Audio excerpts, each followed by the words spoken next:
Día de hoy, continuando con nuestro curso de herramientas de administración financiera en la nueva educación pública, vamos a ver lo que corresponde al módulo 2 de ética pública y esta correspondería ya a nuestra segunda clase y última respecto a este módulo. Acá nuevamente la invitación para esta clase es a que el día de hoy participemos todos y todas porque este es un tema que se presta mucho para el debate y para hacer más completa la clase, para que sea más rica en cuanto a discusión, la invitación es a que todos estén participando lo más activamente posible. Entonces, antes de partir ya con todo lo que corresponde a ética y moral, le pido a Olivia si me puedes ayudar. Vamos a ver el video que nosotros le subimos al foro de UCampus para que pudieran ver. Lo vamos a ver acá para poder ver sus respuestas también que plantearon en el foro y si es que alguien también la quiere compartir de manera abierta ahora. Recuerden que lo que se estaba planteando como pregunta que para debatir era si es que son suficientes las leyes chilenas que existen actualmente para prevenir la corrupción. En segundo lugar, es si la corrupción es más visible hoy o simplemente es más frecuente. Y por último, por qué es fundamental la probidad en el ejercicio de cargos públicos. Entonces, te pido ahí, Olivia, si es que tú puedes comenzar a compartir para que veamos entre todas y todos el video de la clase. Voy a dejar de compartir tú, porfa, Martí, para poder. Ya, ahí dejé de compartir. Ahí sí. Uy, salta. Eh, ¿Me confirma si se me escucha? Ahora lo voy a poner, porfis. 6 trillones de dólares en el mundo por actos de corrupción, según estimaciones de la Oficina de Naciones Unidas contra la Droga y el Delito. Y si se Esto equivale escuchan, a 124 millones de niños que quedan sin educación y que se deje de contar con los recursos necesarios para evitar la muerte de muchas madres, menores y recién nacidos de los sectores más vulnerables. Según estimaciones del Fondo Monetario Internacional, una mejora de los indicadores de probidad en Latinoamérica elevaría el ingreso per cápita aproximadamente en $3.000. Iniciativas como la Convención de Naciones Unidas contra la Corrupción, UNCAC, buscan resolverlo a través del establecimiento de normas y la promoción de la colaboración interinstitucional en los países comprometidos con este acuerdo. Como parte de esas medidas, la Contraloría General de la República y el Programa de Naciones Unidas para el Desarrollo están impulsando en Chile una inédita alianza público-privada desde mayo de 2012, la Alianza Anticorrupción UNCAC. Su objetivo es fortalecer el combate contra la corrupción, fomentar la transparencia y diseñar y aplicar estrategias y acciones que permitan dar cumplimiento en el país a los principios de la Convención de las Naciones Unidas contra la Corrupción. ¿Por qué la Contraloría General participa de esta iniciativa? Para la Contraloría es vital que tanto los funcionarios públicos como también los que están en el otro lado, que son los privados, estén conscientes del valor que tiene la probidad y la importancia para el país de que tengamos un nivel de probidad aceptable y que nos permita alcanzar las finalidades que cada institución tiene. La Alianza Anticorrupción UNCAC está compuesta por organizaciones públicas y privadas, representantes de la academia y la sociedad civil organizada. En la actualidad la integran Contraloría General de la República, Programa de las Naciones Unidas para el Desarrollo, PNUD, Asociación Chilena de Municipalidades, Asociación de Aseguradores de Chile, AG, Asociación de Bancos e Instituciones Financieras, Cámara Chileno-Alemana, CAPCHAL, Cámara Chilena de la Construcción, Chile Transparente, Comisión para el Mercado Financiero, ex Superintendencia de Valores y Seguros, Congreso Nacional, Grupo Bicameral de Transparencia, Consejo de Defensa del Estado, Consejo para la Transparencia, Dirección Chile Compra, Dirección General de Crédito Prestario, Dirección Nacional del Servicio Civil, Fundación Ciudadano Inteligente, Fundación Generación Empresarial, Fundación Proacceso, Ministerio Público, Unidad Análisis Financiero, Ministerio de Relaciones Exteriores, Ministerio Secretaría General de la Presidencia, Poder Judicial, Red Pacto Global Chile, Sistema de Empresas Públicas, SEP, Superintendencia de Bancos e Instituciones Financieras, Pontificia Universidad Católica de Chile, Centro de Estudios Internacionales. ¿Por qué el PNUD impulsa esta alianza? Chile se ha comprometido, al igual que 193 naciones en el mundo, a implementar los Objetivos de Desarrollo Sostenible en el marco de la Agenda 2030. Para ello es fundamental una gobernanza, mayor confianza en las instituciones y el respaldo de toda la ciudadanía. En ese sentido, el trabajo de la alianza resulta fundamental y después la posibilidad de cooperar con otros países de la región.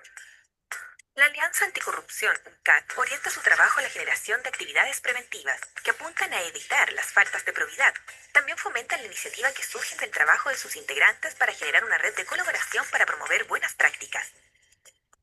Bueno, la Fiscalía de Chile participa de la Alianza Anticorrupción porque ha privilegiado dentro de los focos de persecución penal la corrupción como una de las áreas prioritarias y muy importantes para contribuir de alguna manera con que tengamos un mejor país. IGAMCHAL, la Cámara Chileno-Alemana, representa a Alliance for Integrity acá en Chile, es su partner implementador y ellos tienen un programa de capacitación para empresas que no tienen planes anticorrupción y estamos promoviendo eso y aportando con el conocimiento que ellos nos traspasan.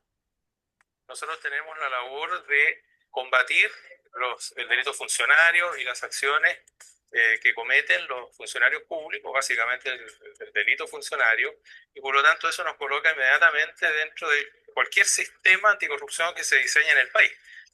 Forma parte de nuestra misión poder contribuir a ciertos elementos que son básicos para la estabilidad financiera, que es la labor justamente de la UAF, que tiene que ver con la prevención del lavado de activos y financiamiento del terrorismo.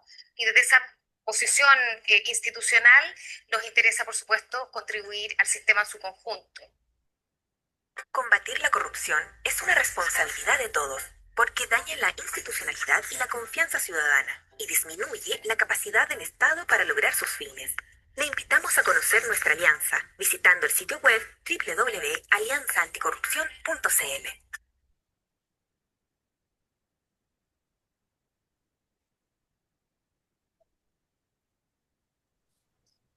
Muy bien, muchas gracias, Olivia. Voy a esperar a que tú dejes de compartir entonces para compartir nuevamente la... Voy.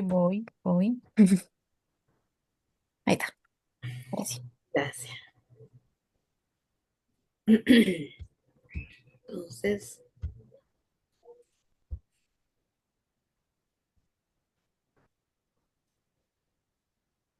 muy bien. En función de las preguntas que dejamos planteadas y de este mismo video que nos refleja un poco algunas de las consecuencias que deja la corrupción, o sea, el video parte dando cuenta de un estimativo de todos los ingresos públicos y gastos que se realizan o se pierden cuando un país cae en las garras de la corrupción.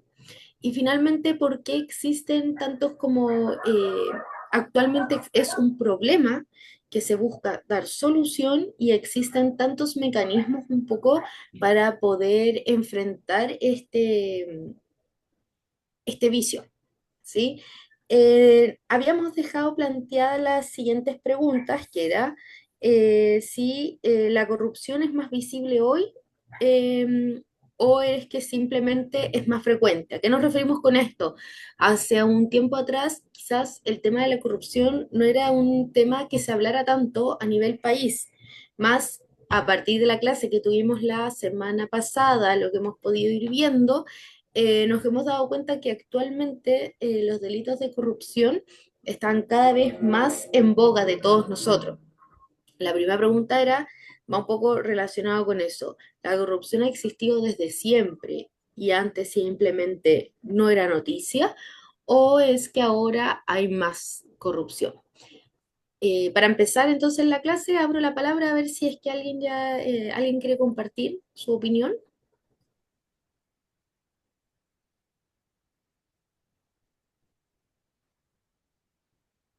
Si es que alguien quiere incluso leer lo que nos puso en el foro, compartirlo.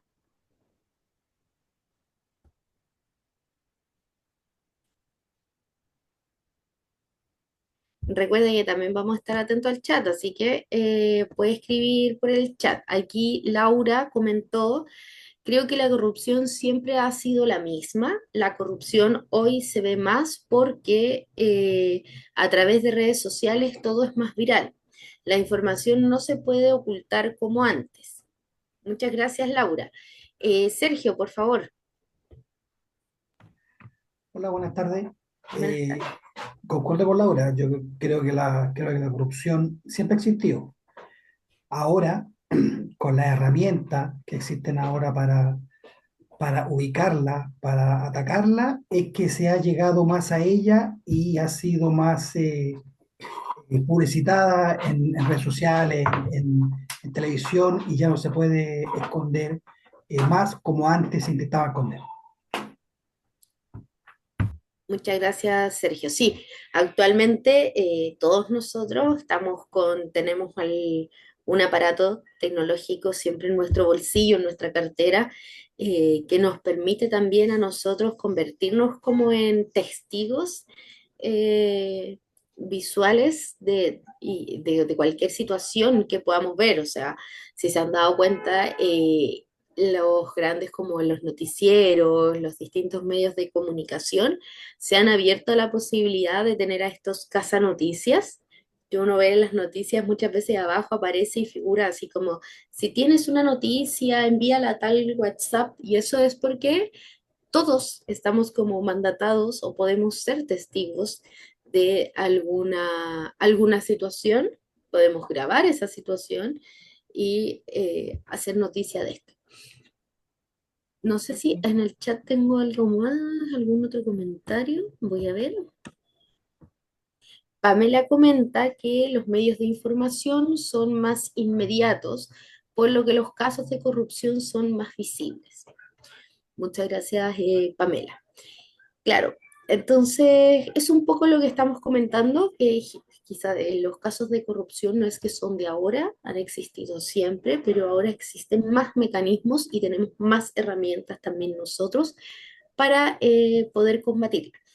En el video, no sé si se dieron cuenta, no es un video actual, no es de ahora del último tiempo, porque salía el contralor anterior. Recuerde que la contralora que tenemos nosotros actualmente es Dorothy Pérez. Y datito curioso, el día de mañana ella cumple un año desde que fue nombrada. Ella la nombró el presidente el 4 de noviembre del 2024. Así que mañana cumple un año en ejercicio como contralor. Vamos entonces a lo que nos convoca a la clase del día de hoy, que es sobre la ética y la moral. Recuerde que yo en este minuto no lo estoy viendo, entonces si es que alguien quisiera, ¡ay! Me fui ahí, perdón. Quisiera comentar algo, por favor, siéntase con libertad de hacer, ¿ya?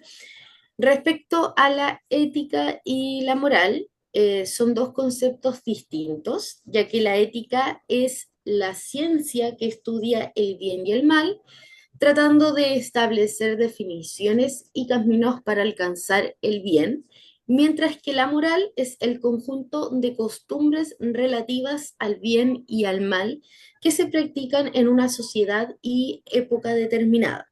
Entonces, la primera diferenciación que vamos a hacer es de partida que ética y moral no son lo mismo y que la ética es una ciencia, se considera una ciencia como tal, mientras que la moral se asocia a costumbres que responden al contexto socioeconómico político de la sociedad.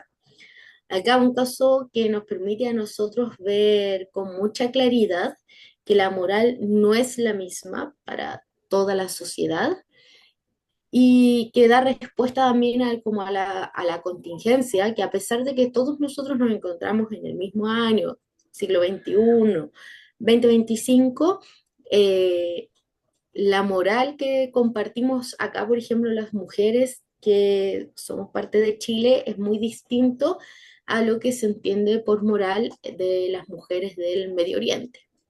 ¿Ya? En Chile nosotros, las mujeres, en nuestra sociedad está permitido que las mujeres podamos usar faldas, podamos mostrar brazos incluso, mientras que en el Medio Oriente eso no está permitido en todas las culturas, ¿ya? Eh, Pongo el caso de Medio Oriente porque creo que es el caso más extremo que yo recuerde, pero que nos permite a nosotros ver muy bien cómo esta diferenciación que se hace eh, en cuanto a la moral y que esta diferenciación que se hace a la moral también se hace a niveles más micro que vendrían siendo dentro de nuestras propias instituciones, ¿ya? Hay algunas instituciones que parte de su cultura, esto creo que se los comenté la semana pasada, es llegar a tomar desayuno. No hay ningún problema con que los funcionarios públicos, por ejemplo, lleguen a tomar desayuno dentro de su oficina, se sirvan un cafecito, un pancito y comiencen a realizar sus labores. Mientras que en otras, quizás eso no es parte de su cultura y es mal visto, ¿ya? Es decir, entonces, la ética va a estudiar el acto moral que forma parte de las costumbres de una sociedad, pero no se limita a ello, sino que pretende construir un pensamiento teórico sobre ellos, sin dejar de reconocer que lo que cuenta es el acto de pensar. Desde esta perspectiva, entonces, finalmente, la moral va a ser el objeto de estudio de la ciencia de la ética.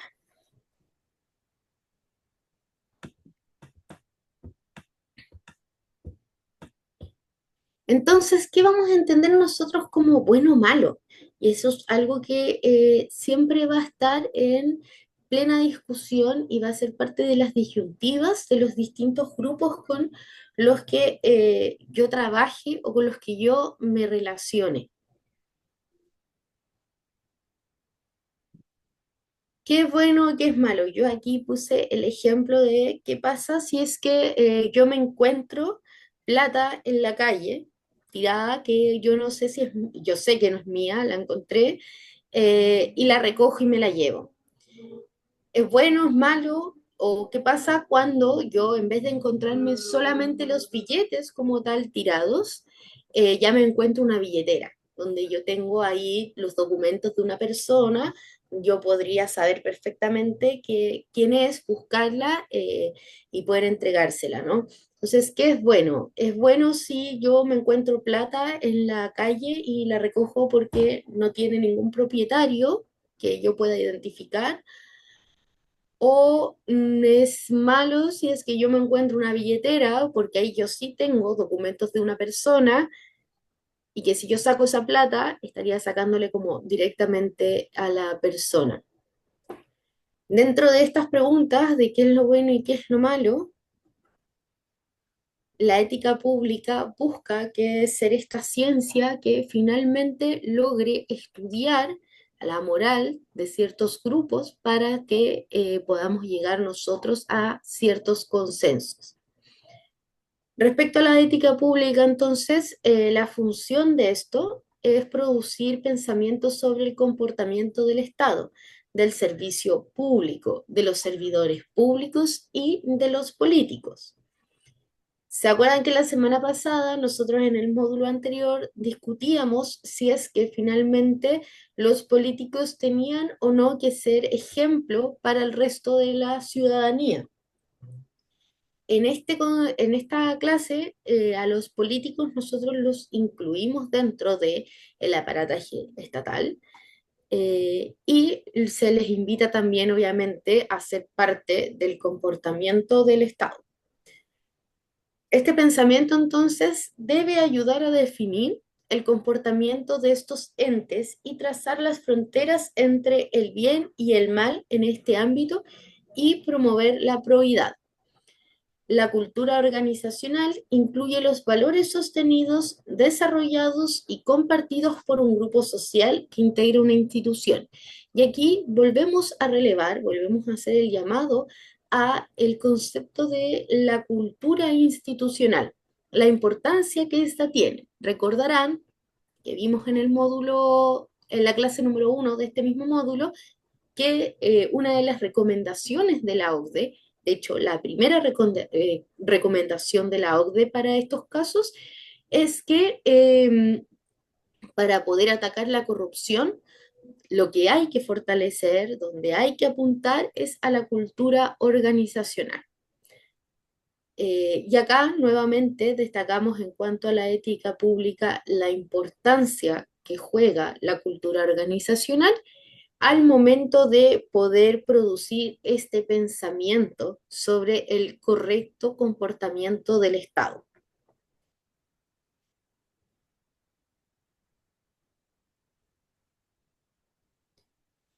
La ética pública es mucho más rigurosa que la ética privada, ya que se trata de acciones que finalmente involucran los recursos de todas y todos los chilenos, que no son propiedad de los titulares de la acción, ¿ya?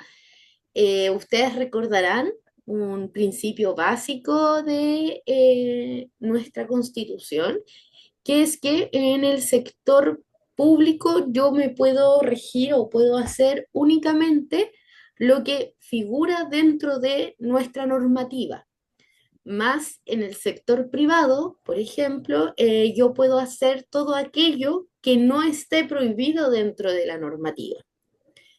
Es un juego de palabras que ocupan mucho los abogados para explicar el actuar de ambos mundos, más si nos damos cuenta, hay una piscina, un abismo entre las facultades que se le otorgan al sector público y las facultades con las que cuenta y puede jugar el sector privado.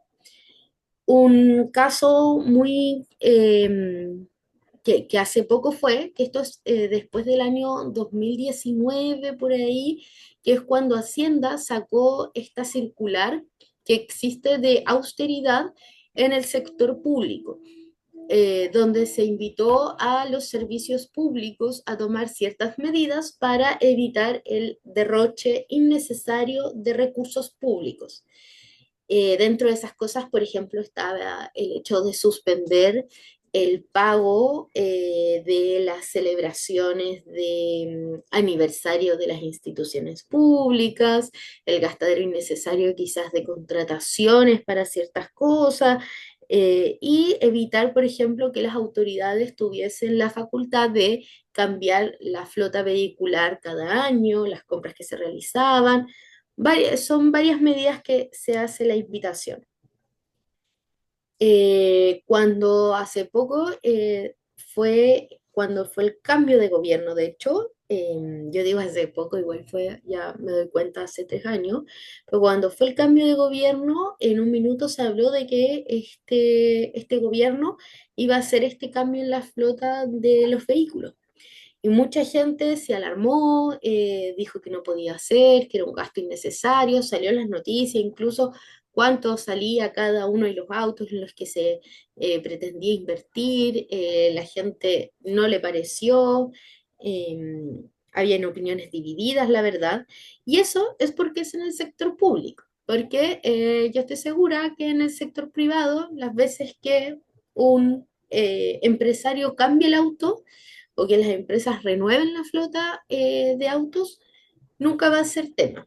Y esto es un poco, ¿por qué? Porque la ética pública siempre es mucho más rigurosa que la privada, porque estamos hablando de recursos de todos y todas las ciudadanas de nuestro país.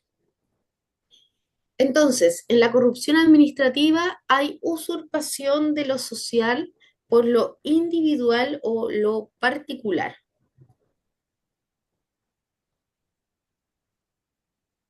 Las instituciones públicas y los trabajadores públicos, o sea, todos nosotros, dan prioridad al interés público por encima del privado, basándose en los valores y estándares de conducta bien definidos.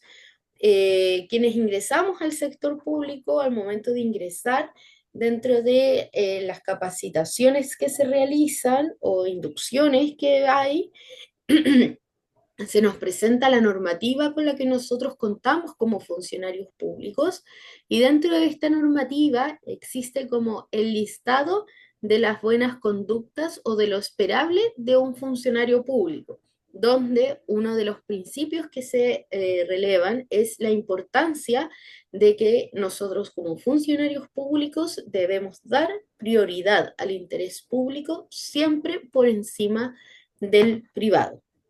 Además de esto se suma la probidad, la transparencia, las buenas conductas, entre otras. Dentro de las preguntas que estaba para poder compartir, que era si es que nosotros como Estado chileno contábamos con suficientes leyes para poder prevenir la corrupción. Y contarles que a nivel internacional existen estos 4 organismos que son como los impulsores o mayores referentes en materia de anticorrupción que velan porque los países tomen ciertos compromisos, adquieran ciertas primicias para poder eh, evitar, disminuir y paliar todo lo relacionado con en materia de corrupción. Finalmente, la OCDE es una de las que lidera los estudios que nos permiten a nosotros saber cómo están los países de América y, bueno, América Latina y el Caribe en relación con el resto del mundo. Las Naciones Unidas incorporan a todos los países a nivel mundial y levantan constantemente diferentes tipos de estudios y recomendaciones para que los gobiernos de turno asuman, incorporen en sus agendas gubernamentales. Chile en estas materias, si se han dado cuenta, bueno, de hecho, el presidente actualmente está en una gira, había estado en Japón, si no me equivoco, venía incluso su último, ahora venía a Brasil, y después se iba a ir, la última parada antes de llegar a Chile iba a ser Bolivia, eh, que era donde iba a estar presenciando el cambio de mando. Chile ha tenido una política desde la vuelta a la democracia, una política muy globalizada, ha buscado hacer distintos tipos de tratados de intercambios con los diferentes países y siempre ha asumido con mucha responsabilidad estos temas a nivel internacional.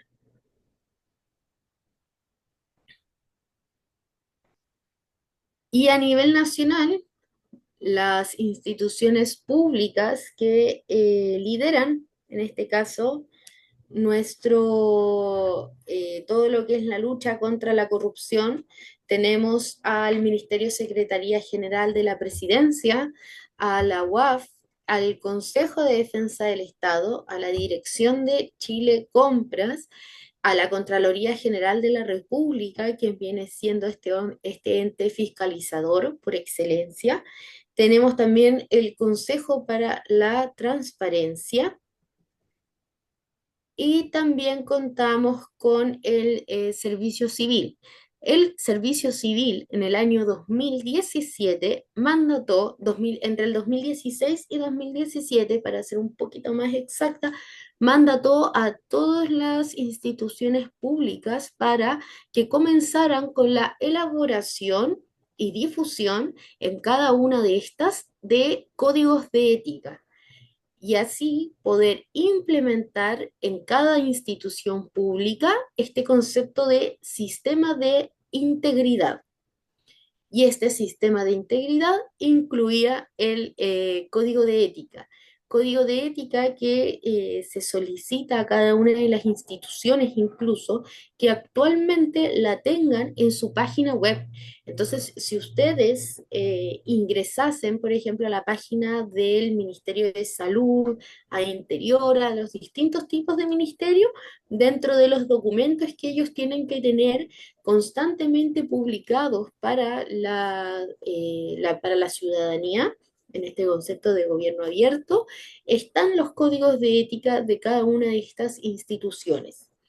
El proceso de elaboración de los códigos de ética fue un proceso participativo y consultivo, ¿ya? Y en esto el servicio civil se basó mucho en lo que el PNUD mandataba también para poder crear estos instrumentos.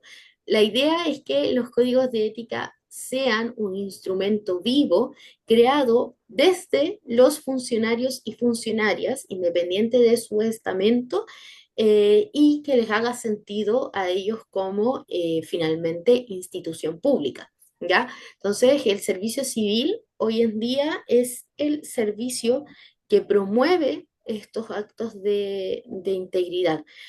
De hecho, el año pasado salió publicada y promulgada la Agenda de Integridad, que fue a mitad de año, en la cual el presidente mandataba ciertas medidas a tomar y a considerar de las distintas instituciones públicas.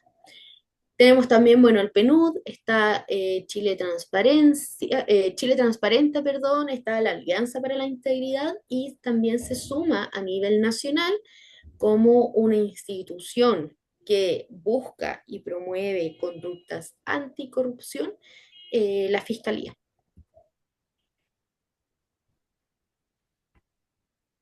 La corrupción pública, entonces, afecta esencialmente, perdón, al contenido de la democracia.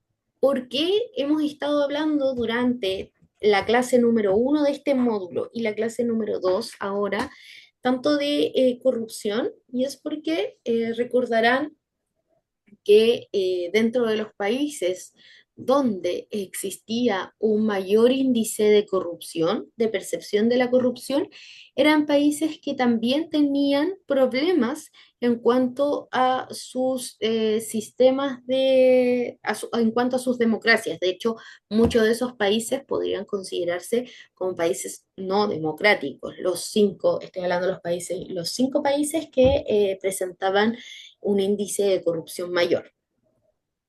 Entonces, los recursos que se tienen como destino al satisfacer a las necesidades del pueblo en un país corrupto pueden desaparecer, se pueden reducir, simplemente puede ser que nadie los reconozca y pueden pasar fácilmente a otros destinatarios con otros fines, con otros principios que eviten finalmente llevar a cabo los proyectos que pueda tener un gobierno. La corrupción ataca directamente a la democracia y al atacar directamente a la democracia, eh, también ataca directamente a los ciudadanos de ese país.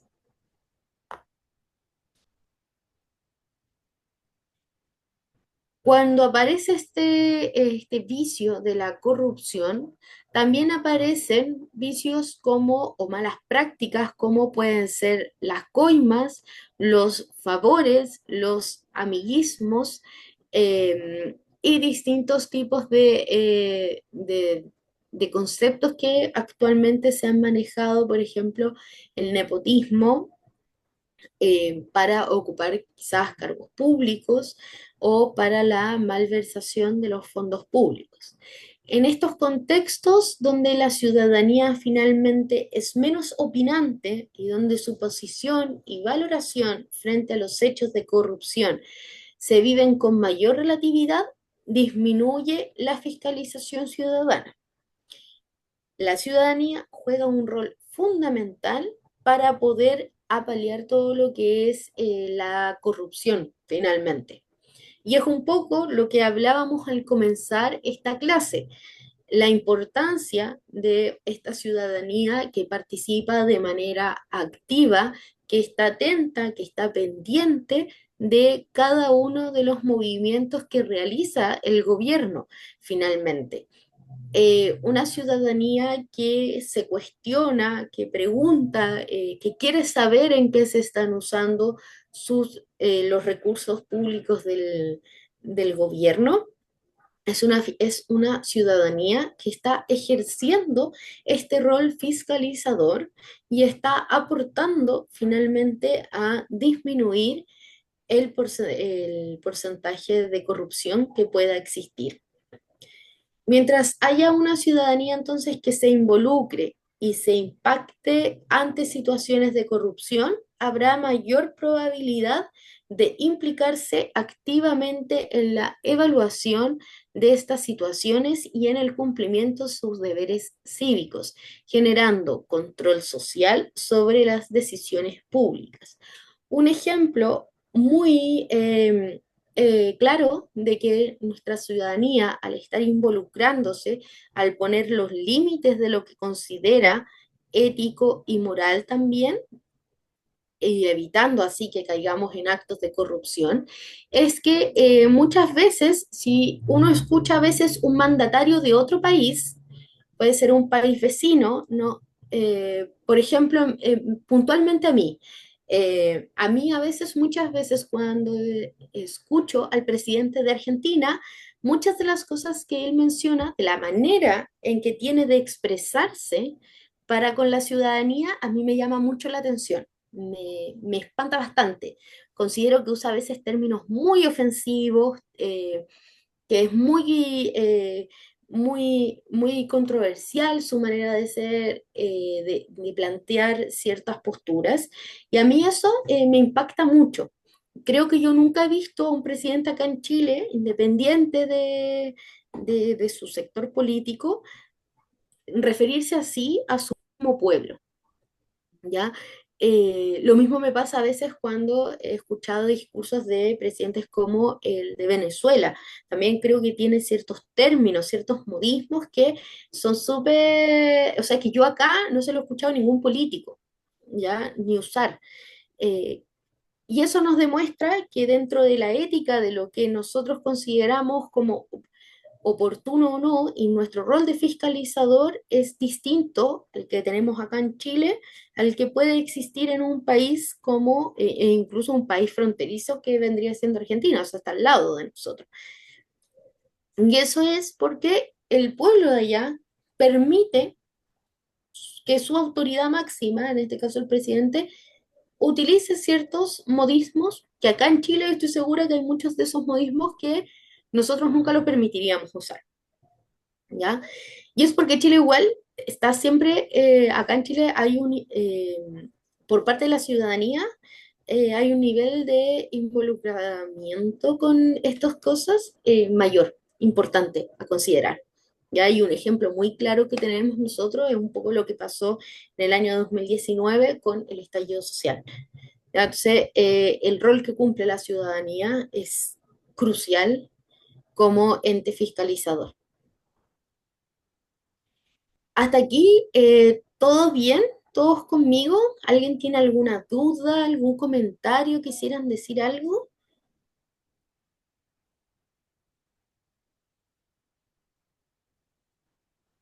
No por mi parte. No, voy a continuar entonces. Recuerda que ahí cualquier cosa que quiera decir,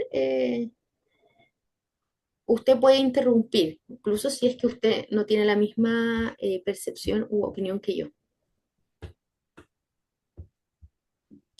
Muchas gracias y Laura también escribió. Ya, entonces, siempre roles. Aquí nos escribieron. A ver. Oscar nos escribe y dice, hola a todos, ¿qué pasa en el caso puntual de SQM, específicamente Longueira? Quedó sobreseído por delito tributario, perdón, por usar su correo personal y no su correo institucional cuando realizó gestiones para favorecer a a SQM.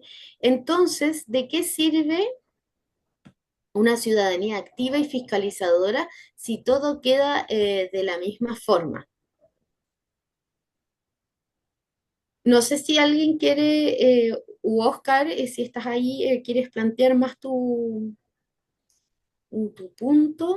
Yo, yo soy de la idea de que la ciudadanía activa siempre va a funcionar. Siempre es, o sea, quizás los tribunales no den el fallo que nosotros esperamos, perdón, que quizás todavía falta mayor rigurosidad en estos procesos. Hay mucho término de abogado que a mí se escapa de mis capacidades para también, a mí también me parece muchas veces indignante los fallos que tenemos, pero yo siempre voy a considerar, desde mi punto, que el rol activo de la ciudadanía permite poner límites, porque ejercemos como entes fiscalizadores eh, con los altos mandos, finalmente.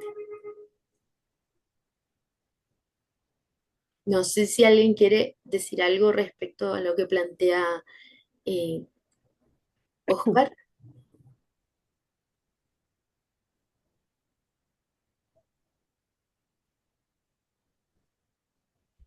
Lo que pasa es igual que depende de qué sector político uno esté orientado, porque uno siempre va a mirar la paja en el ojo ajeno y no el estacón en su propio ojo.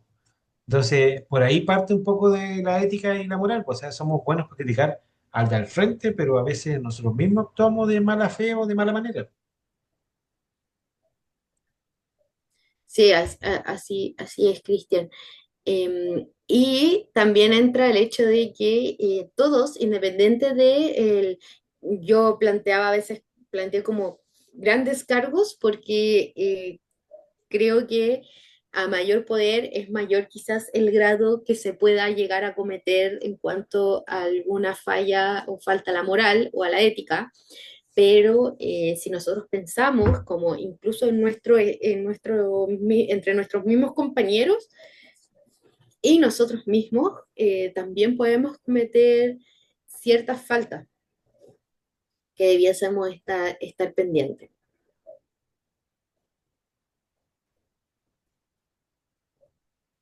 Y aquí entra un concepto que ha estado muy de moda en el último tiempo, que es un concepto que siempre va a sonar muy bonito. Dentro de esto también está enumerado dentro de las características de un buen funcionario público, que es la probidad. La probidad en términos modernos y específicamente en el ámbito de lo público, el concepto de probidad corresponde al arete o virtud griega, ¿ya? Es una equivalencia del concepto bueno, pero aquí se estudia en relación con el Estado y con el servicio público. La probidad es la integridad y la honradez en el actuar según la definición de la palabra. Lo antónimo, o sea, el antónimo al concepto de probidad vendría siendo el concepto de corrupción, que en el sentido figurado significaría el vicio o abuso introducido en las cosas materiales o echar a perder algo. Entonces, el opuesto a la corrupción, a una conducta corrupta, vendría siendo una conducta proba. En términos más generales, probidad significa el bien y corrupción va a significar el mal.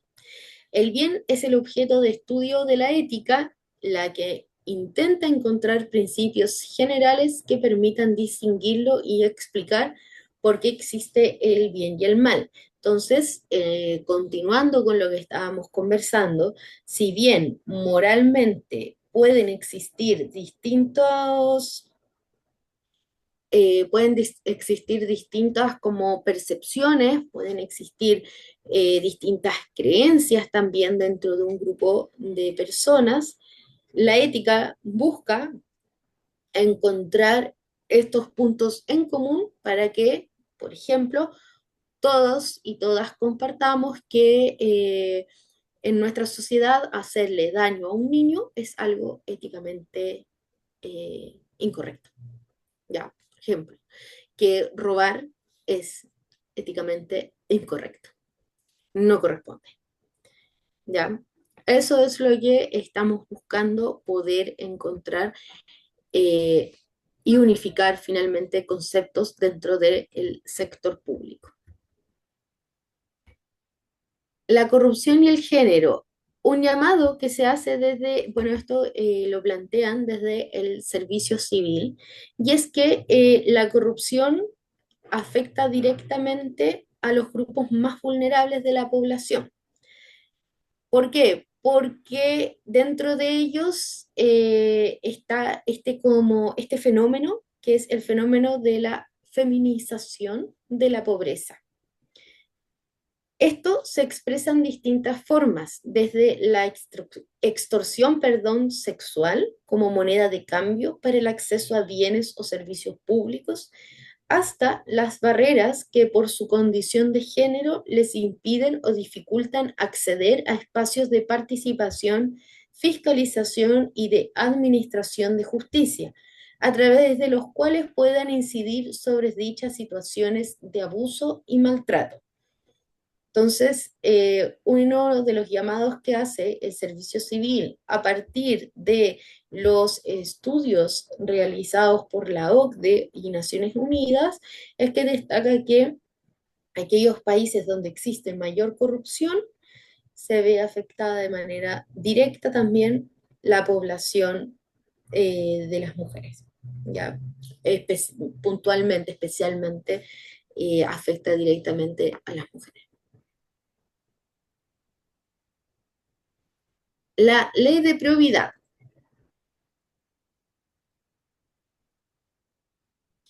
La ley de probidad fue publicada en el Diario Oficial el 5 de enero del año 2016, bajo la ley número 20.880, que pone a disposición de la ciudadanía los bienes e intereses de quienes ocupan altos cargos en la función pública. Esta normativa es una medida implementada con el objetivo de elevar los estándares de transparencia y probidad en la gestión del Estado. Lo que comentábamos hace la semana anterior era este hecho de poder mejorar, hacer que el Estado sea un Estado abierto hacia la ciudadanía. Yo no sé si ustedes o acá hay alguien que ahora en septiembre hubo que hacer una declaración jurada. No sé si a alguien le tocó hacerla. Generalmente la gente que trabaja en DAF, a mí me tocó, por ejemplo, hacerla. No sé si a alguien más le tocó por sus funciones que cumpla, ya sea las personas que tienen que son parte de alguna comisión evaluadora, de convenio, em, gente que realiza compras. En ¿No? mi trabajo, yo no la tuve que hacer, pero todos mis compañeros de abastecimiento sí la tuvieron que hacer. Abastecimiento, claro, todos los que son como del área de finanzas, DAF, generalmente acá por comisión de licitación, sí, la declaración de intereses y patrimonio, ahí Oscar, Carol también tuvieron que hacerla. Esa se hace, se la habíamos hecho inicial, una se hace en abril, si no me equivoco, la anterior fue en abril, por ahí, y esta se hace ya la segunda. Estas medidas en marzo, me corrige. Muchas gracias por la aclaración. Marzo y septiembre. A mí este año fue la primera vez que me tocó hacerla. Yo no era parte del equipo TAF, pero este año ya nos correspondió hacerla. Y claro, dentro de esto, de estas medidas, dentro de la ley de probidad, la ley de transparencia, este concepto de un Estado más abierto hacia la ciudadanía para que ellos también puedan desempeñar este rol eh, de fiscalizador, es que existen estas medidas como este tipo de declaraciones que nosotros nos compete hacer. algo que se ha visto últimamente, que es como que justo estamos en año electoral y que los candidatos en más de algún debate se han sacado en cara, es el hecho de que se había propuesto en un minuto esto del levantamiento del secreto bancario de cada uno de los altos directivos de nuestro país. Y eso lleva a un proyecto que todavía está ahí en discusión.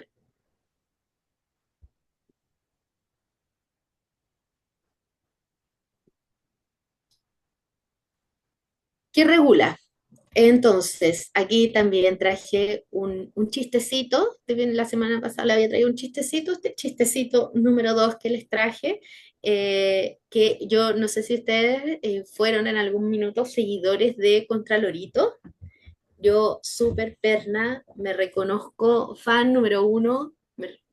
Era fan porque ya no está, pero me reconozco fans de Contralorito, de que esta forma que tuvo la Contraloría de acercarse, de acercar la institución pública a, a los ciudadanos y ciudadanas, y lo encontraron por medio de los memes. O sea, no sé si alguien aquí sigue a Contraloría en redes sociales, ¿ya? Y estaba Contralorito, que era súper probo, que peleaba siempre por el interés común, por el bien común, por el correcto actuar de todos nosotros como funcionarios públicos, y su adversaria número 1, la adversaria como dije, al que se enfrentaba a ella, era la trucha, que está acá, ¿ya? Por eso hago la referencia de por qué tengo a la trucha aquí. Y uno de sus memes decía así como, así que tú no respetas el principio de probidad y prefieres obtener beneficios personales. Y la trucha respondía, obvio, ¿ya? La- un chistecito. Sí, creo que el anterior era un poco mejor. Mejoraré, prometo, para el de presupuesto traer uno más divertido. Bueno, la probidad finalmente en el ejercicio de la función pública prevé y sanciona todo lo que sean conflictos de interés. Dentro de esto está, yo recuerdo en la clase pasada estuve averiguando, uno de los grupos propuso, si no me equivoco, fue el grupo de Sergio, proponían que una buena medida era crear algún sistema para el tema de la rendición, para la rendición de fondos estatales. Y estuve averiguando y después del caso convenios que ocurrió, se creó desde Contraloría una plataforma donde todos aquellos que reciben transferencias a terceros asociados a fondos públicos deben realizar la rendición de cuentas por medio de esta plataforma, ya sean fondos concursables de bajo monto asociado hasta aquellos que tienen una importante, me dice Pamela que se llama CISREC, que eso se habilitó para claro, yo el que estuve viendo era para todas aquellas organizaciones sociales, puntualmente, personas jurídicas, eh, claro, CISREC, y ahora los programas piden garantías. Lo vi con una organización social que era una junta de vecinos que había recibido el fondo de fortalecimiento para las organizaciones de interés público, y estaba el ejemplo de ellos que mencionaban que tenían que rendir todos los fondos recibidos estatales dentro de esta plataforma, ya sea recursos humanos que hubiesen pagado, bienes o servicios que hayan como contratado o adquirido, bastante completa, la verdad. Yo lo encontré muy llamativo, ¿ya? Entonces, ese es el datito a compartir. Y la ética pública, entonces, que hemos estado hablando durante toda esta clase, ¿en qué consiste?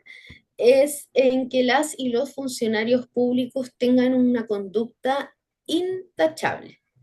un desempeño honesto y leal del cargo, donde el interés general siempre esté sobre el interés particular. Lo anterior sin importar cuál sea la condición contractual. O sea, en esto lo que se refiere Contraloría es que para la función pública, finalmente, independiente de mi calidad contractual, o sea, si yo soy contrata, si soy planta, si soy honorario, yo al trabajar en el sector público debo velar por el interés común siempre, por encima del interés privado. Si se dan cuenta, los grandes casos de corrupción que tenemos nosotros es porque los agentes que trabajaban ahí, los funcionarios o funcionarias públicas que eran parte de, dejaron de lado este principio del interés general, vieron por dónde poder beneficiarse. Tener en consideración, como decía anteriormente Cristian, que a veces no son casos tan aislados y no son solo casos grandes como los que podemos ver en tele, en la televisión, en los medios de comunicación o en países vecinos. También pueden ser conductas que se tengan o malas prácticas que se tengan en los distintos servicios. Algo que ha sido muy bullado en el último tiempo es, por ejemplo, en los servicios de atención de salud primaria, que salió, bueno, este ya fue un escándalo mayor, pero salió en la tele incluso que existían funcionarios que vendían horas al médico, o sea, como atención, y vendían las horas, los cupos que se iban liberando y se los vendían a las personas y considerando el estado que alguien cuando uno va a un servicio de salud generalmente va por una situación crítica o de urgencia que requiere atención, entonces en ese caso estos funcionarios se aprovechaban de la vulnerabilidad de la persona que llegaba al servicio para poder ser atendidos de una manera inescrupulosa, ¿ya? Y aquí, dentro de esta lámina, nos encontramos con Contralorito, ¿ya? Este es el anima, es como sí, la mascota de Contraloría, el corpóreo. Y es que él menciona en este meme que cuando el funcionario es probo y transparente, todo que ver. Ah, pero dice, pero cuando no sigue el principio de probidad, sumario, ¿ya? Es un meme simpático.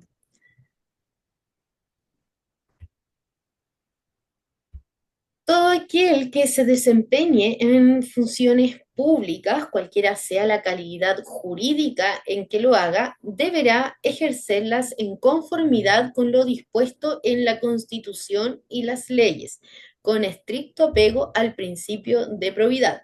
Recordemos siempre, nosotros como funcionarios públicos finalmente podemos hacer lo que esté indicado dispuesto en la constitución política y en las leyes. No podemos salirnos de esta normativa. La inobservancia del principio de probidad acarreará las responsabilidades y sanciones que se determine en la constitución o en las leyes según corresponda. Afortunadamente, cada vez existen más entes fiscalizadores, existe una Contraloría que está más pendiente, más atenta al buen funcionamiento de las instituciones públicas y a que los funcionarios públicos cumplamos este rol. De hecho, este año han salido en muchas ocasiones más de un cruce de datos que se han hecho actualmente en Contraloría, ya sea con lo de las licencias médicas de los funcionarios que habían salido con licencias médicas fuera del país, se vieron también funcionarios que hayan ido al casino con licencias médicas, dentro de las licencias médicas. Entonces, el rol de Contraloría cada vez está tomando mayor preponderancia dentro de la ciudadanía y también este rol fiscalizador que tiene la ciudadanía para con los funcionarios públicos y las instituciones públicas. A tener en consideración entonces el rol público.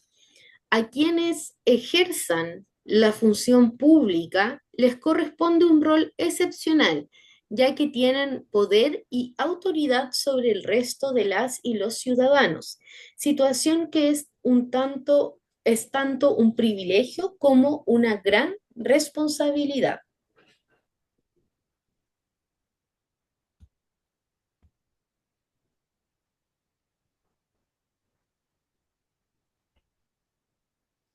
¿Y con qué nos referimos a esto? Finalmente, a este rol público que nosotros tenemos que ejercer, es que debido a que el ejercicio de su función depende tanto el bienestar como el progreso de la nación. Es por ello, por lo que el entender que sus obligaciones y conductas, así como la prosecución del bien general por sobre el particular, termina siendo de interés de cada persona habitante de este país y por ende la información pública y de libre acceso tiene que ser para quien la solicite. Y aquí es donde entra la ley de transparencia, en la cual todo ciudadano o ciudadana de este país puede solicitar a las distintas instituciones públicas la información que estime conveniente o de su interés. La institución pública, bajo el mandato de la misma normativa de la ley de transparencia, siempre tiene que procurar no entregar ningún dato sensible, o sea, datos personales, por ejemplo, de funcionarios públicos, que puedan, que no se le puede entregar libremente a las personas, ¿ya?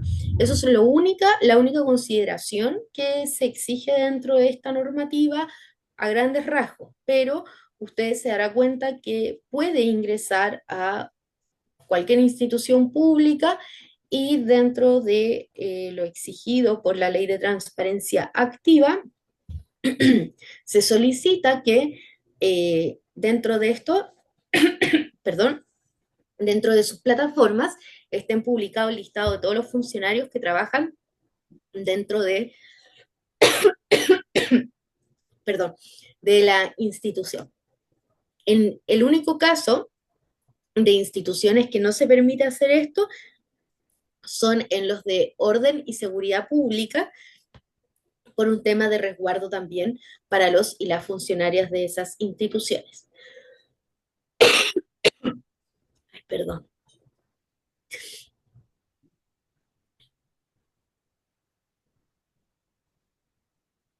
Entonces, ¿qué se entiende por conflicto de interés?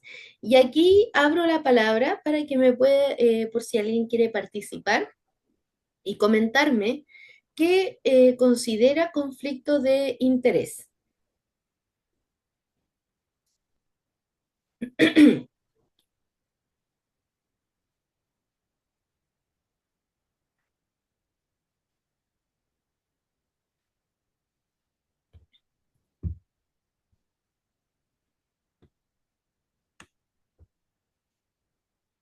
Tengo, Sergio levantó la mano. Muchas gracias, Sergio. Hola, a ver, creo que, por ejemplo, yo trabajo en el mercado público. Creo que podría ser un caso que Perdón, en qué trabaja? Que no mercado escuché. público, Chile Compra, Ah, ya. podría ser un caso que yo esté pidiendo un servicio de transporte para un colegio X el día X que viaje a un museo, por ejemplo, y que postule un familiar mío con una empresa que me dé el servicio. Yo no podría elegirlo porque yo soy el que al final realizo, realizo todo el proceso interno y externo para la compra y al ser familiar tengo el conflicto de interés de que no debería ni siquiera él haber participado porque me está creo que más o menos va para allá. No sé si el ejemplo está bien, pero es lo que podría decir. Eso. No, está súper bueno el ejemplo, Sergio. De hecho, considero que las personas que trabajan trabajan directamente en esta área, eh, son las personas que están constantemente, eh, se pueden ver, están expuestas constantemente a algún conflicto de interés que pueda surgir con o sin conocimiento previo. Ya, porque a veces, claro, los concursos se lanzan o se suben a la plataforma y no necesariamente algún conocido, quizás no cercano directo, pero sí conocido, tiene por qué saber que justo está nuestra contraparte puede ser alguien que nosotros conozcamos. Entonces, para mí siempre esa área es la que de abastecimiento, de compras, siempre son personas que están muy expuestas al conflicto de interés en general. No sé si tenemos algo en el chat, voy a revisar. No, creo que no. ¿O sí? No, no.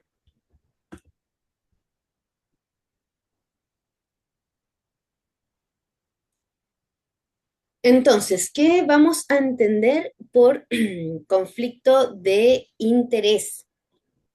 Cuando en el ejercicio de un cargo concurre a la vez el interés general con un interés particular de quien ejerce la función, o cuando se incurre en circunstancias que restan imparcialidad al desempeño del cargo. Lo esperable, como yo les mencionaba, es que muchas veces puede existir la situación en que nos enfrentemos a un conflicto de interés de distinta manera. Puede ser ya sea como mencionaba Sergio, porque está relacionado, perdón, con un área de abastecimiento, de compras, o puede ser gente que trabaje quizás en gestión de personas en el departamento de reclutamiento, donde nosotros nos vamos a poder encontrar quizás con algún ex compañero de la universidad o amigo o conocido que esté interesado en postular algún cargo dentro de nuestra institución, o si es que nosotros manejamos algún tipo de beneficio social, querramos sin querer, o sea, y alguna de nuestros conocidos postule a este beneficio social y nosotros nos veamos involucrados en esta situación.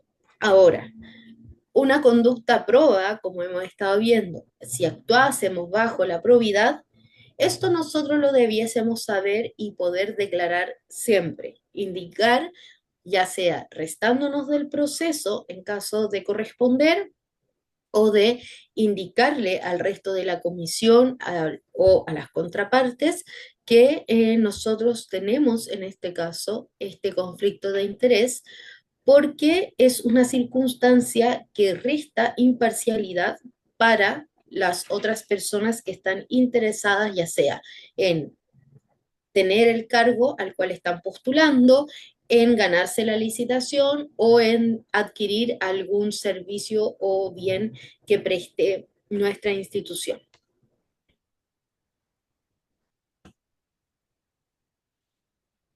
Judith menciona que uno no puede ser parte de un proceso en que ya tenga que evaluar algún familiar. Exacto. Sí, con los familiares está mucho más regulado y legalizado. Ahora es distinto cuando es, por ejemplo, un conocido. Patricio menciona, claro, tener grados de afinidad en procesos de compras públicas. Compras está mucho más, como es más moderno también el proceso, está mucho más regularizado y normado. Están declarados estos grados hacia arriba y hacia los lados también de afinidad o de consanguinidad. Pero eso no ocurre en todos los procesos.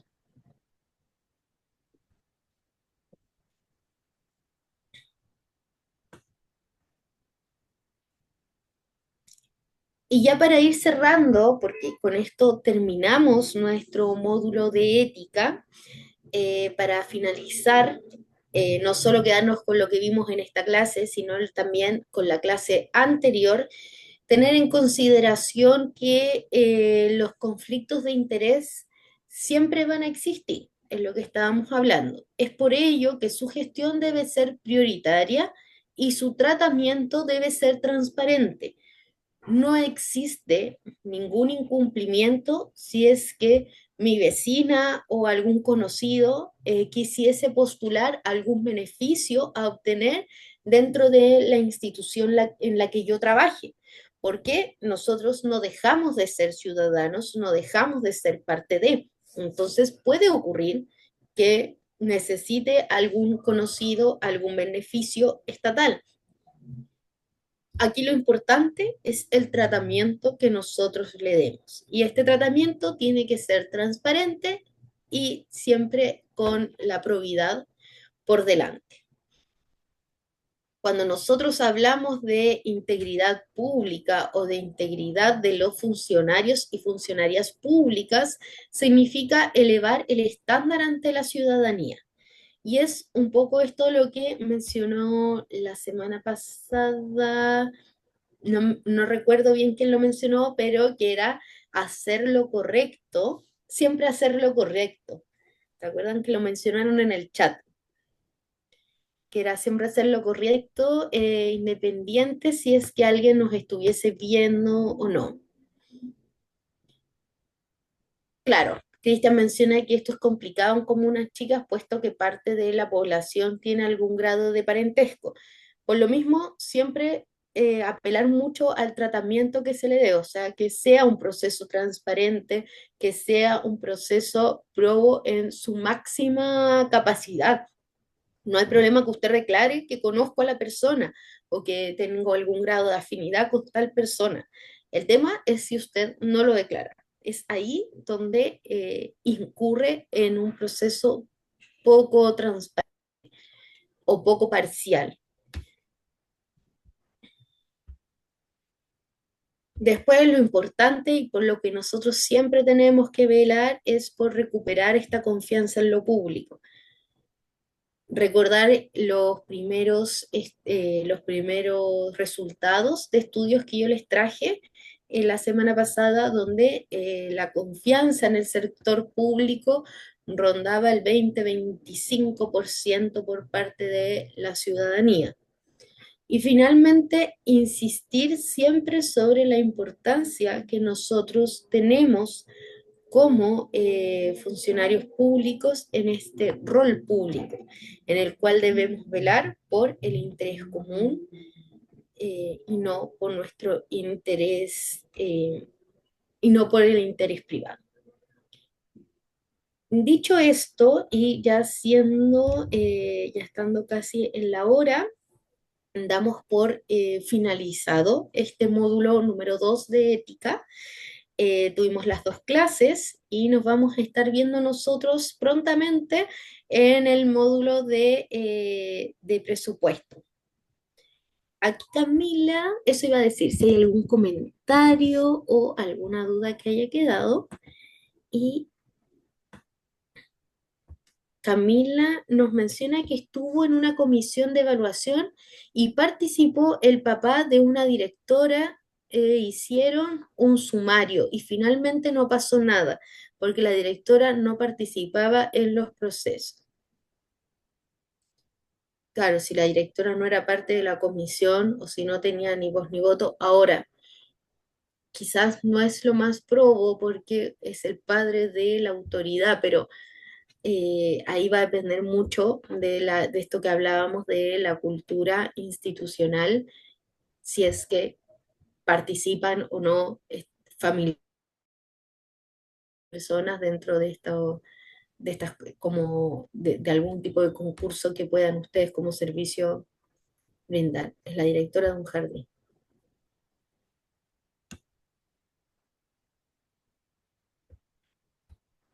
Hay varios casos así que nos hacen pensar si es que uno se cuestiona como la probidad de.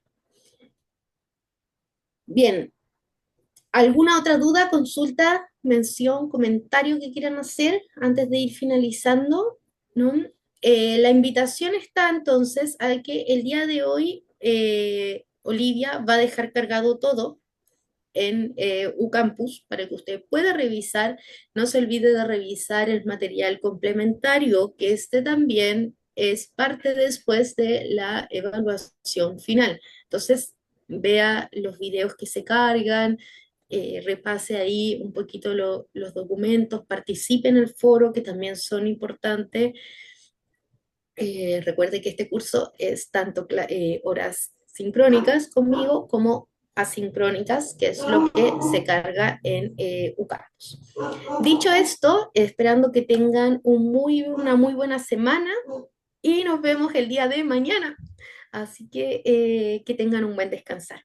Nos estamos viendo. Igual, gracias Martina. Chao, que estén Hasta bien. luego, que Hasta estén bien. mañana.